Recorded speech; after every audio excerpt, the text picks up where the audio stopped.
Survival story है।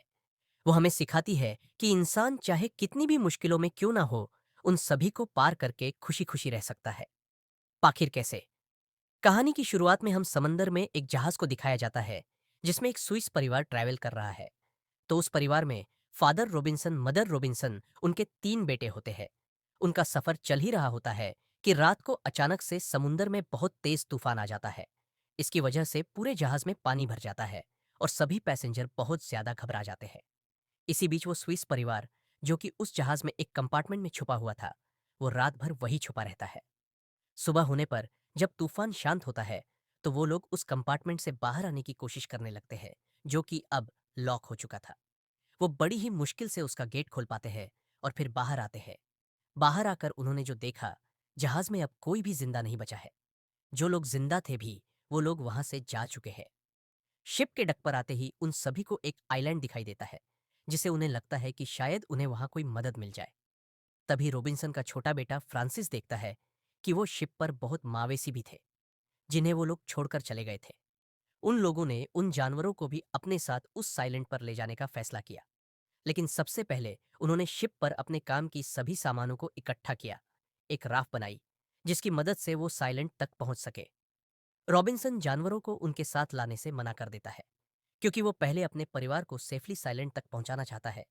पर अभी 2 डॉग उनके पीछे आने लगते हैं, जो कि उस राफ्ट के पीछे पीछे समुंदर में भी स्विम करते हैं।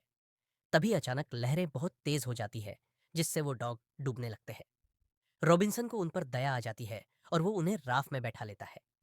अब कड़ी मेहनत के बाद वो लोग बड़ी मुश्किल से किनारे तक पहुंच पाते। आइलैंड पर आती सबसे पहले वो लोग प्रार्थना करते और फिर वो टेंट लगाने की कोशिश करते हैं, ताकि वो एक रात वहां पर बिता सके। रॉबिन्सन अपने बड़े बेटे फ्रिज से कहता है कि अगर कल तक उनकी शिप वहीं रही, तो वो लोग वहां जाकर बाकी जानवरों को भी ले आएंगे। इन सब के बाद सभी लोग खाना खाकर सो जाते हैं और रॉबिन्सन सभी की रखवाली करता है। कुछ देर बाद उसकी पत्नी आकर उसके पास बैठ जाती है और वो लोग अपनी पुरानी जिंदगी की बातें करने लगते हैं कि ये दोनों अपनी लाइफ को लेकर काफी मोटिवेटेड थे, क्योंकि उनका मानना था कि इंसान किसी भी मुश्किल का सामना हिम्मत से कर सकता है। तभी अचानक से तेज बारिश होना शुरू हो जाती है, जिससे सभी लोग बुरी तरह से भीग जाते हैं। अगले दिन वो लोग वापस शिप में जाकर सभी जानवरों को आइलैंड पर लाने का इंतजाम करते हैं। पर इसी बीच अचानक से उन्हें एक बोट दिखाई देती है, जो असल में एक पायलट्स की बोट थी, यानी कि समुद्री लुटेरे जो कि उनके ऊपर अटैक करने लगते हैं। पर उनकी बोट पर भी एक होती है जिस वो इस्तेमाल कर सकते थे। पर तभी फादर रॉबिन्सन एक फ्लैग रेस से कर देते हैं, जिसे पायलट शिप वहां से चली जाती है। इन सब के बाद वो लोग सभी जानवरों को लेकर आइलैंड की तरफ जाने लगते हैं। है तभी रास्ते में उन्हें एक टर्टल दिखाई देता है, जिसके ऊपर वो रस्सी बांध देते हैं और वो उन्हें आइलैंड की तरफ ले जाते हैं। दूसरी तरफ आइलैंड पर मदर रॉबिन्सन और फ्रांसिस काम कर रहे थे। पर तभी मदर नोटिस करती है कि फ्रांसिस कहीं दिखाई नहीं दे रहा है, जिससे वो काफी परेशान हो जाती है। उसे आवाज देने लगती है, पर जब वो नहीं सुनता, तो वो उन डॉग्स को उन्हें ढूंढने के लिए भेज देती है। और यहाँ हम देखते हैं कि फ्रांसिस असल में आइलैंड पर एक बीबी एलिफेंट से दोस्ती करने की कोशिश कर रहा था।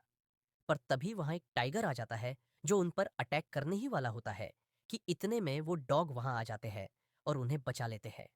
अब यहाँ मदर फ्रांसिस को सही सलामत देकर बहुत खुश होती है और इसी के साथ वो एलिफेंट को भी उसकी फैमिली का एक हिस्सा बना लेती है।